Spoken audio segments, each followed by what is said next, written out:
All right, let's dive in. Now, we're not going to talk about finding a new story for your life or some new you. No, we're going to explore something way more fundamental.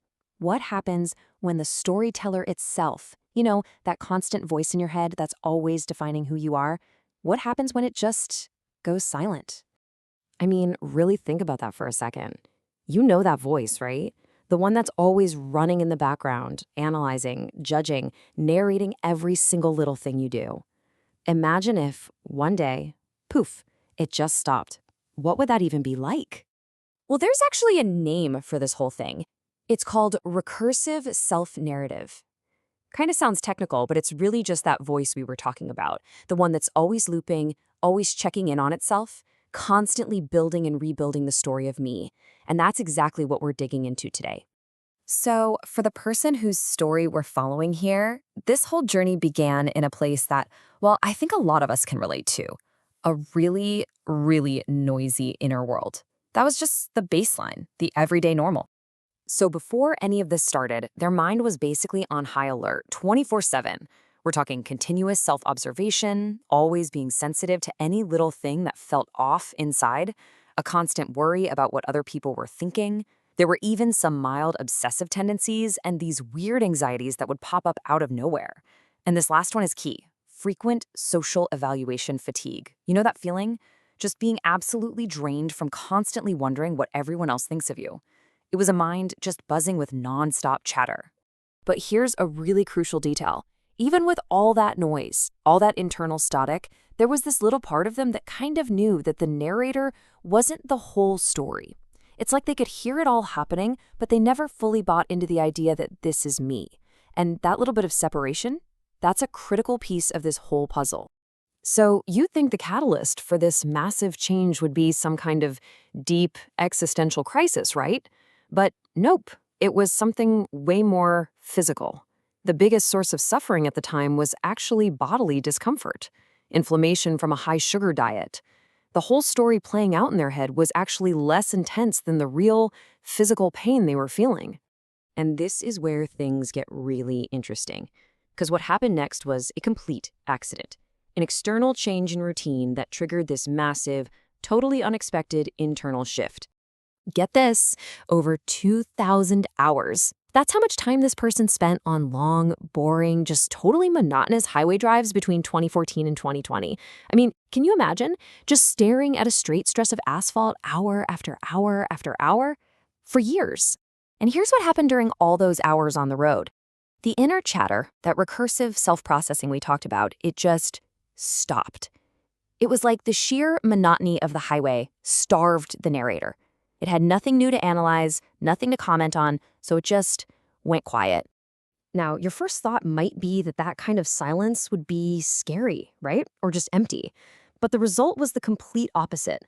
It was an experience of deep, profound comfort. It was like a huge weight had been lifted. The constant burden of having to narrate your own existence was just gone. So what started as these little pockets of silence on the highway, well, they started to bleed into the rest of life. It wasn't just on the road anymore. This temporary state started to become more and more permanent, especially as the author just stopped trying to hold on to any particular story about themselves. And let's be super clear here. This was not some overnight thing. This was a slow, gradual fade that happened over a decade. It all kicked off with those accidental moments of silence on the drives back in 2014. By 2020, it became a conscious choice to stop actively maintaining or looking for a personal story. Then, something really wild happened. By 2023, the body started to adapt to this new mental state, becoming less reactive. And finally, by 2026, a whole new quiet baseline had stabilized. The key feature of this whole phase is so important to grasp. It wasn't about fighting the old story or trying to write a shiny, better, new one. No.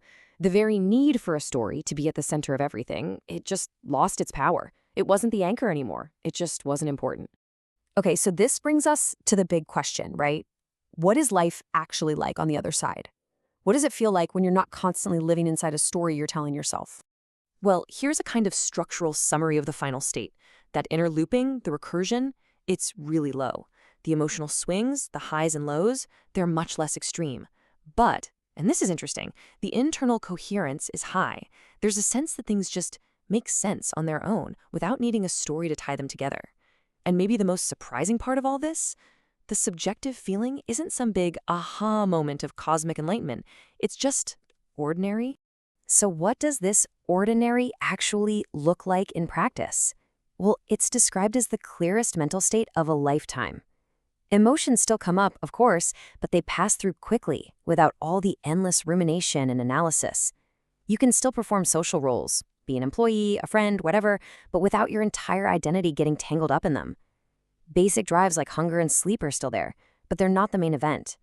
And maybe the biggest thing? That persistent, nagging feeling that something is lacking or that you should be doing something else, it's just gone. Okay, it's really, really important to stress this next point. This whole account is not a how-to guide. It's not a prescription for how you can quiet your own mind. What it is, instead, is an exploration of a possibility. Think of it like a fascinating case study, a report back from one possible way a human mind can operate. It's like a map of this uncharted territory that one person just happened to stumble into by accident. And all of this really leaves us with one final, powerful question to think about. As you go about your day, just try to notice that inner voice and ask yourself, how much of your life is actually being lived and how much of it is just being narrated?